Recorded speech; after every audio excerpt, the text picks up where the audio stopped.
Jeff Benelli is certainly a person that I want you to get to know because of his passion for this cause. And I think that you will hear tonight some of that passion. And so it is my privilege to introduce now Jeff Benelli, who will give our closing remarks.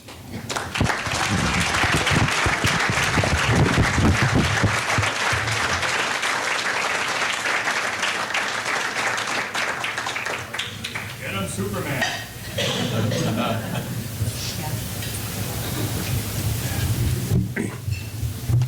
Ty, thank you. Because maybe that's the word that I needed to justify me being here is passion. Because being around the people I've been around tonight, I'm humbled by the knowledge and the way, especially the board members, conduct themselves. It's incredible. And I'm not in the same arena with my fellow board members as far as what they know and how they can speak with the doctors. And I intend to get there, but I'm not there yet. But maybe the reason I'm here tonight is my passion. So with that, I'm going to begin my speech. I've actually given a fair amount of talks through the years, and I've probably enjoyed this moment at the beginning of every talk more than any other moment throughout the speech. And I get to see faces, and I know behind each of these faces are lives like mine. And you've had moments of happiness, obviously.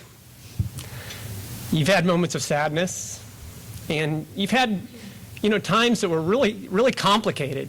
And, sometimes you've had moments that were just simple, but meaningful. And I remember one of those times when I was a 15-year-old kid, and my family didn't have much money. I grew up without any air conditioning in Kansas, and my mom and dad, they helped me get a clunker of a car. And my dad was helping me put these car stereo speakers in. And I don't know if you've ever seen car stereo speakers, but the speaker piece it's like this thin piece of construction paper. And my dad was helping me put these in, and he poked his finger through the first one he pulled out. We just bought them at Walmart. And here it has a hole in it. And we, like I said, we didn't have much money. And I said, Dad, let's just return it. I said, Walmart would take it back. They take everything back. And he looked at me and he said, Walmart didn't break this. He said, I did. He said, we have to buy a new one. And I said, Dad, I don't understand. I said, Walmart can afford this. We can't. And he just looked up at me and he said, Jeff, it's the right thing to do. And that simple story still sticks with me today. One story that we all share in this room is the how, when, and where we found out choroideremia was going to be a part of our lives. And my version happened when I was around 28 years old. I was just really beginning to feel some of the benefits of some rather hectic college years. I had to put myself through college because my parents didn't have enough money. And at times I was working 3 jobs and 55 hours a week, all the while maintaining a full-time schedule, getting a bachelor's and a master's in mathematics. By 28, I was working at a good job, and I had a little money in my pocket for the first time. I began dating my wife, Julie. And I remember having this kind of, I made it feeling about myself. And it didn't last long, because after a series of unexplainable visual mishaps, I finally found an ophthalmologist who diagnosed me with this really weird named disease called choroideremia. And he told me that I was going to continue losing vision en route to complete blindness by my mid-50s. I was nowhere near ready to accept that kind of news. And I said, well, it's really not going to happen, right? I said, science, they're going to find a cure, right? I'm not really going to go blind. And he looked at me and bluntly said, there are rare retinal diseases out there. He said, but what you have is so much rarer than any of those. He said, no one is studying choroideremia. No one probably will study choroideremia. He said, you're going to have to learn to live a life without your eyesight. Well, over the next 10 years, I did my best to live a normal life. I got married. I had 2 young boys, Jacob and Jordan, and I do have a picture of them. It's not mandatory you see them, but I lost a ton of vision during those 10 years. And with it, my anger and my depression grew and grew. But I did my best to appear to be happy and to be a good father. And I have to share with you a pretty frequent piece of fatherly advice that happens around my household. When my kids, my 2 boys, they're 10 and 12, and whenever they get in fights with each other or somebody else or just have problems in general, those of you who have kids know that the first thing they want to do is tell you what the other brother did wrong. They want to tell you what outside force caused their problem.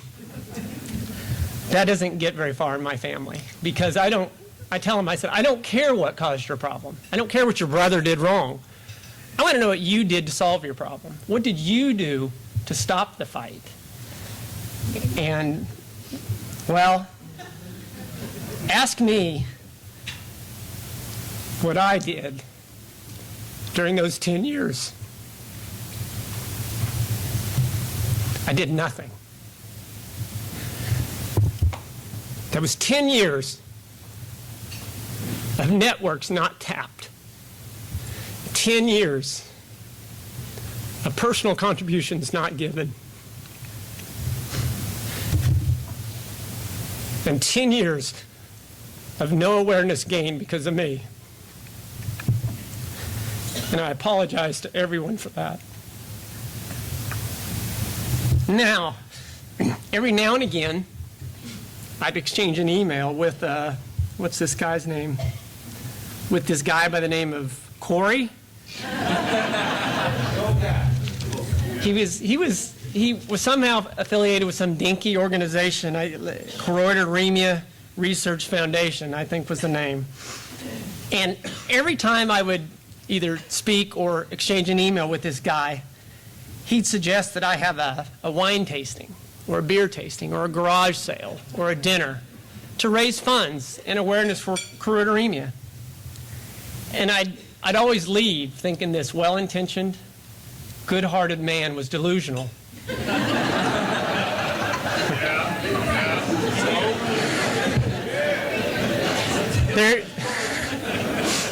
There's no, in my mind, there was no way a silly garage sale or a dinner party could raise the kinds of funds necessary to cure a disease.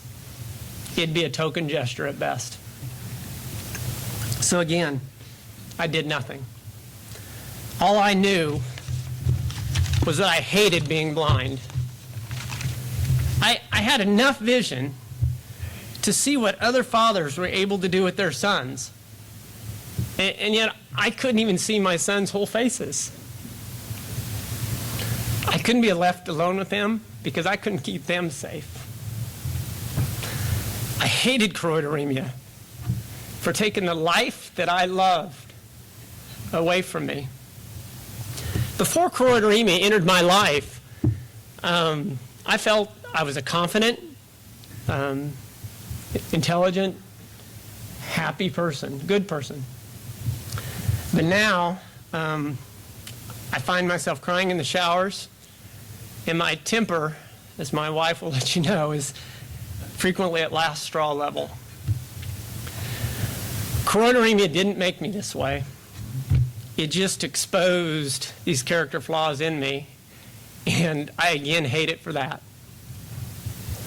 Sometime early in 2005, some folks were organizing a marathon for choroideremias to run in Kelowna, British Columbia. And I think it was Mark Wisen, I'm not going to try. I actually know Mark real well, and I still can't pronounce his name. I'd always wanted, physical fitness has always been probably the only hobby I had, not running to any large degree, but I thought I wanted to run a marathon. And I thought, you know, this would be my token gesture for the disease that I had, so I thought, why not? So I signed up, and I sent out over 300 letters to every friend, family member, and coworker I knew. Well, my network generated over $28,000 for that one marathon.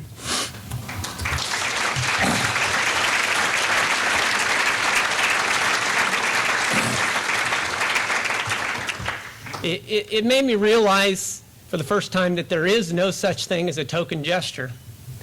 And it also sparked an idea in my head that if I could improve my time to a level that society deemed impressive, and actually beat my cited competitors, that society would deem my cause worthy of their funding.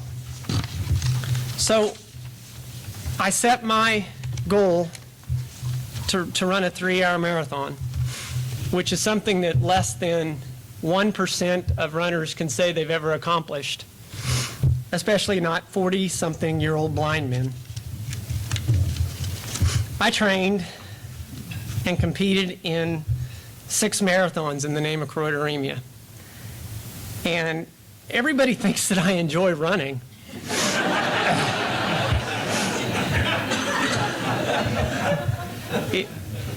Bear with me, but it's very important to me to say out loud that I hated the running and the training trying to accomplish this goal. It was awful. It hurt more than I can describe to you. I only did it because it was a means to an end, which was to raise money. I hope you believe me, I gave every workout, every ounce of energy I had. I trained 8 months per race, 6 days a week. I averaged 55 miles a week. I did this for 6 marathons over 5 years, and I did it while maintaining a stressful job and trying to raise 2 young boys. My workouts, I would do them at the wee hours of the morning so I wouldn't take away from my family. I never missed a workout. I ran in the cold, the snow, the rain, and the heat. I once ran 19 miles when I had a 101-degree temperature. You see, I had it in my head that the more I hurt, the more good I was doing for choroideremia.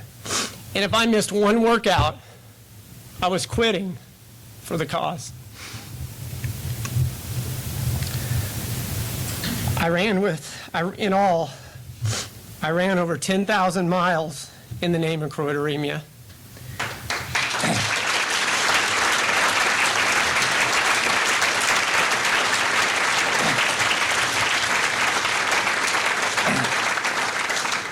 And believe me when I tell you, I ran with a chip on my shoulder and tears in my eyes.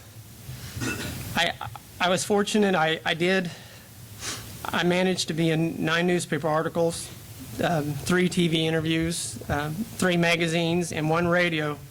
And the only reason I mention that, I have no aspirations to be in the public eye, but it was all an attempt to gain public support for my cause. To date, I know my network has generated at least $130,000.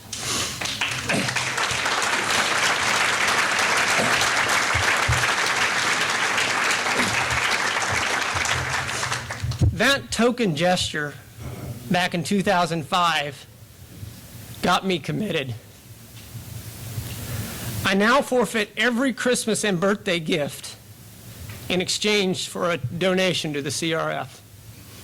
My company has a Jeans Day every year with all funds going to the CRF. I have sent out 6 letter campaigns. Every bonus or raise my wife or I get, a portion goes to the CRF. My wife and I have a virtual jar that as soon as it gets full enough, we send in another donation to the CRF. We have come to the stark reality that unlike many, many other worthy causes, which there are so many, that we just don't, the Chorderemia just doesn't have the numbers. Chorderemia does not have a they to solve our problem. There is no they. It's just us. It's just us in this room.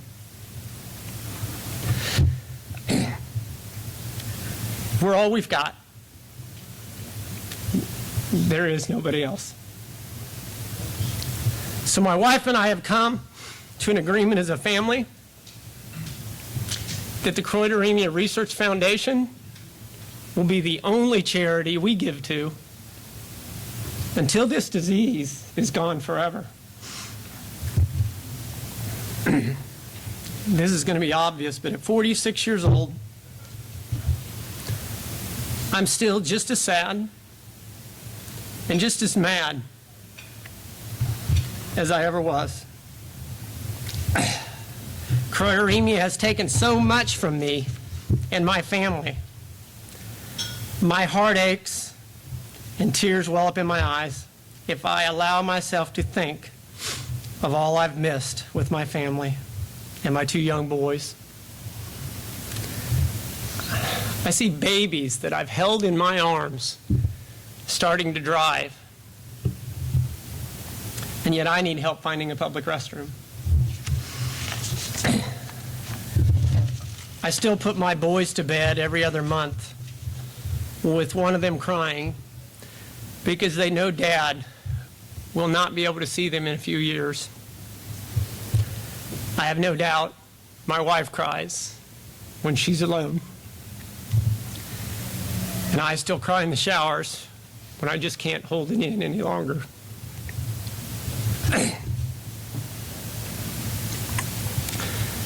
So, ladies and gentlemen, hear my words and know this: I am determined to do everything in my power to help end this disease. Someday I'm going to be an old man sitting in a rocking chair, and whether I'm completely blind or not, if I'm asked, what did you do to solve your problem? I need to be able to stand and say with force that I did not go quietly into the night. I did not accept my blindness without a fight. I'm going to keep pushing and pushing until this disease is extinct. And here's the interesting part. The reason I'm going to keep pushing, and the reason each and every one of us in this room needs to keep pushing, it might surprise you. It's not because of the bottled sadness or the pent-up anger.